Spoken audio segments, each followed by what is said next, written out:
The topic that we will be discussed is the raiders of the Sulu Sea. The documentary talks about the slavery raiding activities and the economic activities of prominent Muslim tribes in southern Mindanao during their time. The riders of the Sulu Sea are the indigenous people from the south. They are very good at waters and idealistic on how they live and preserve their culture from the colonized country. As we saw the film, it shows the battle between the raiders and the Spaniards in Zamboanga, which Spanish built a fort pillar which served as their territory defenses for their military presence at the south. Upon the bilaging the videos about the raiders of Sulu Sea, that is the primary source that affect the history of the Filipino people was the colonization of the Spaniards among others. But before, the first pillar was attacked by the Mindanao king called Talase on 1720. He was the king of Boling. He burned the town around the fort. He cut down the line of provision for the Spaniards and began war against the soldiers inside the fort. They were really surprised because the fort was the best operation to check on slave riding going to the north and coming back. According to Dr. Samuel Tan, one of the historians, colonial powers involved activities of different tribes in the Mindanao as well as the Solo archipelago. The three different groups of Muslim, one is Balangingi tribe of Samal that occupied the chain of islands between Basilan and Solo Island. They used barong to cut off the warriors, had a thick blade, deadly weapon. Double-edged had a characteristic for bangs is for easily slashing. The steel would penetrate to a bone and it would stick, so it's very hard to pull. Second one is Elanos, always carry this contingent, the Balangingi, Samals, and the Tausog warriors.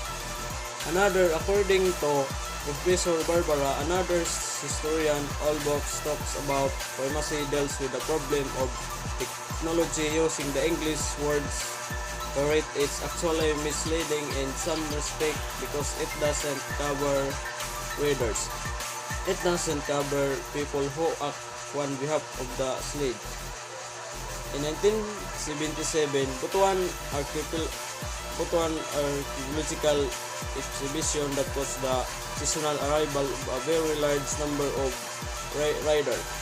They could go into slow waters. They had compasses and cannons on board. They had many bowers.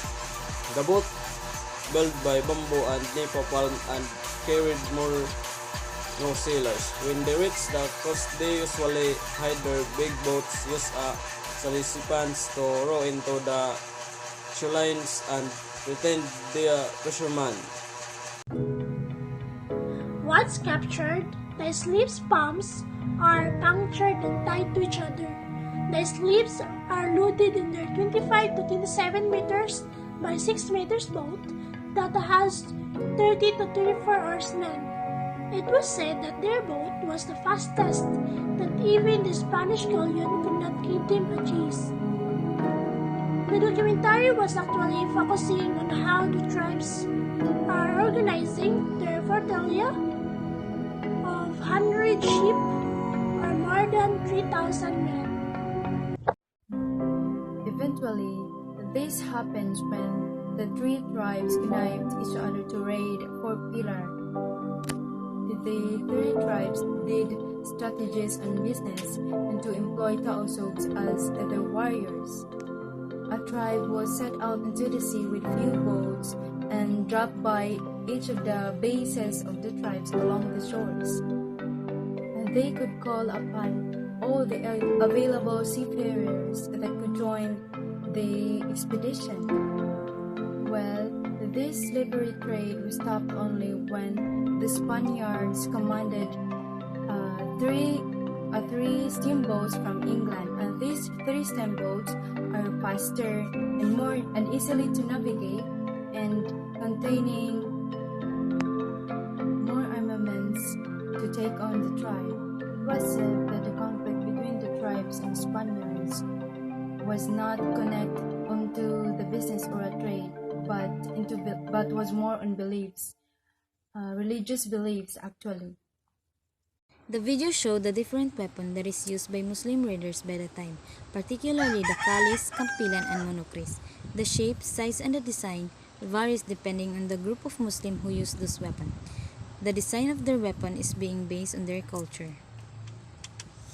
This documentation had the greatest effect into the history of the Filipino people because it is an example of our bravery.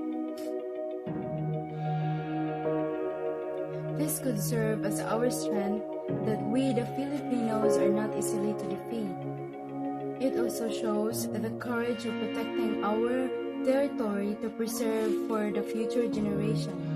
In relation to our beliefs and culture, it is very important to gain Christianity from Spaniards, for it gives us or it brings us into the ambience of solidarity and love to our fellow men, avoiding those slaveries but raising respect and peace to one another.